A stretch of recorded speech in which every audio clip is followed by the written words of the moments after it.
The question of how to treat migrants and refugees is making headlines these days. It's a contemporary question. It's also an old question which is addressed many times in the Jewish and Christian traditions. So it's worth asking, what does the Bible say about how we're supposed to treat refugees, migrants, and foreigners? Well, it's pretty clear, and it starts all the way back in the book of Exodus. God tells Moses, and through him the whole people of Israel, "You shall not oppress the resident alien among you. You know the heart of an alien, for you were aliens in the land of Egypt." That's two messages from God. First, care for the refugee. In the ancient Near East, as outsiders, people without an attachment to a clan, foreigners were vulnerable and often poor, just like migrants and refugees today, so they needed special help. Second, God is reminding the Israelites that they were themselves aliens once, when they were in exile in Egypt. The Old Testament reminds us of this in Exodus, Leviticus, and Deuteronomy. In fact, the book of Deuteronomy says that God loves the stranger. Psalm 146 echoes this, saying, "The Lord protects the stranger."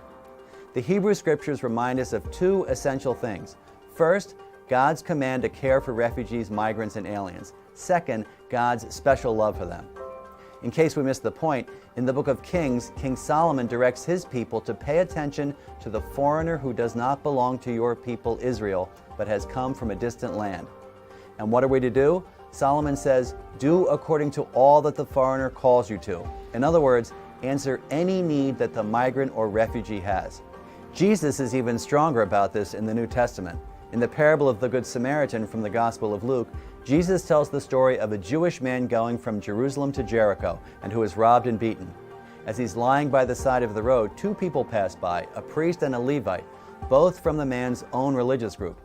They were probably afraid to stop. The road to Jericho, which still exists, was notoriously dangerous and prone to robbers. Finally, a Samaritan man stops to help. Samaritans were the traditional opponents of the Jews, outsiders. Notice that the Samaritan doesn't care about the danger, or maybe he does and helps the man anyway.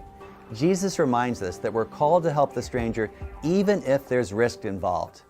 Jesus doesn't say help the stranger only if it's risk-free, or only if it's convenient, or only if that person is from the same religious group as you.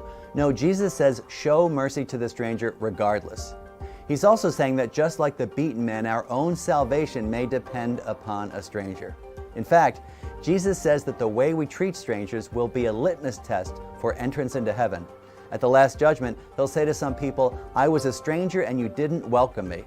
And some people will answer, "Lord, when did we see you as a stranger and not help you?"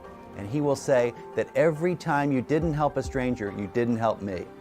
That's the way it will be decided who enters heaven, says Jesus. And just in case you think that this only applies to individuals, the traditional name for this passage in the New Testament might help.